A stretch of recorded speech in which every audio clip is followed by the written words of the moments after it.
A new year is here, and so is the new month of Crossout. Settle in as we take a look at the first month of 2021 and what's to come. Happy New Year, everybody. I hope you all made it into the new year safely and had a great evening with your loved ones. The Christmas event is still in full effect and will be so until the 17th of January. In case you missed it, we have the following parts left. The autocannon AC-50 Storm is here from January 3rd to 10th. Torero cabin from the 4th to 10th, 11th. The Apollo generator from the 4th to the 17th. ML200 legs from the 5th to the 12th. Crickets from 6th to 13th of January, and then the armor trek from 7th to 14th. Oh my god, it's actually killing my mouth to sit here and call out these numbers. The favorite cabin from the 8th to the 15th of January, and then the executioner cannon from the 9th to 16th, and finally the Bigfoot from the 10th to the 17th. Once the Christmas event is over though, we already know that exciting things may be around the corner. A new faction coming together with a new battle pass has been confirmed.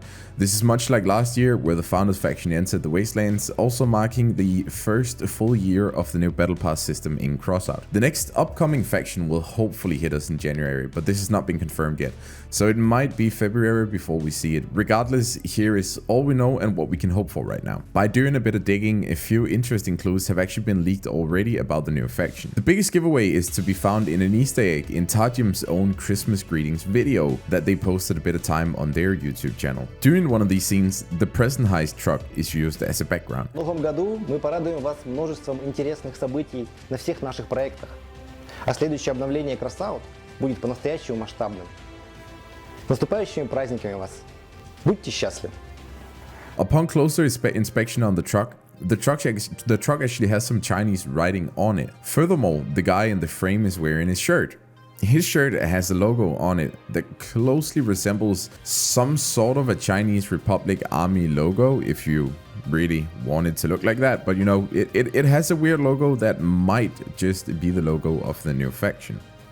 The writing on the truck very roughly translates to something's coming, so the best guess right now is that the new faction will be Asian inspired. Furthermore, the devs also released a screenshot of a so far unknown weapon. The weapon resembles a coil gun, which is basically a weapon technology that utilizes electromagnets to push a projectile out of a rifle at insane speeds. Besides that, we have little information, but this does at least settle some of the most interesting things for me: the faction theme. Next to that, we will also receive a new urban map. The devs described it like this. And we are happy to announce that with the coming new season, we plan to add not only a few new factions to the game, but also a new PvP location in the setting of a post-apocalyptic city. You will be able to see how the disaster affected a previously prosperous city with your own eyes, and you'll be able to take part in battles for what is left of the bygone civilization. The next patch will also include changes to vehicle selection, they said, and quoting the devs, they said the following: in order to give you more room for tactical decisions, we are planning to implement the function of choosing a vehicle for battle. The closest analog on which you can navigate is the Battlefield Brawl. You enter the mode,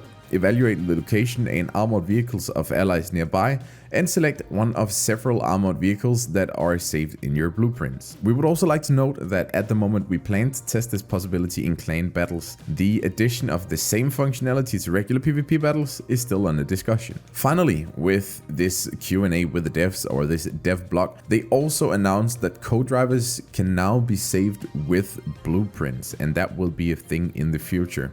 It's a really nice quality of life change that I know a lot of people have been asking for. That is all the information that has sort of been confirmed at the moment, but since this is also the first month of 2021, I think it's also now a good time to just briefly touch upon what I think will happen with the game in general in the following year.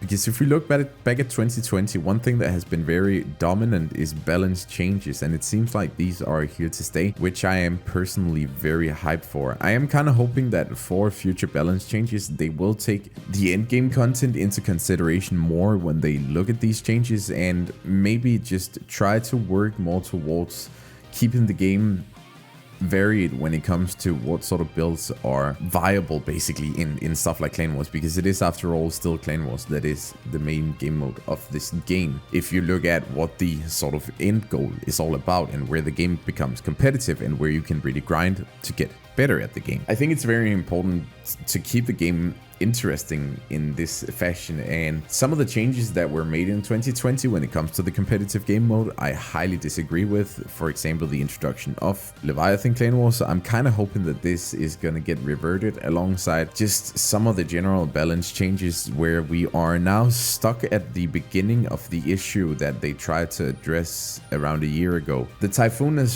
for a long time been a dominant weapon, at least at the beginning of the year. Then they heavily nerfed it while buffing some other weapons to even out the balance between relic weapons and making the Typhoon less dominant on the battlefield.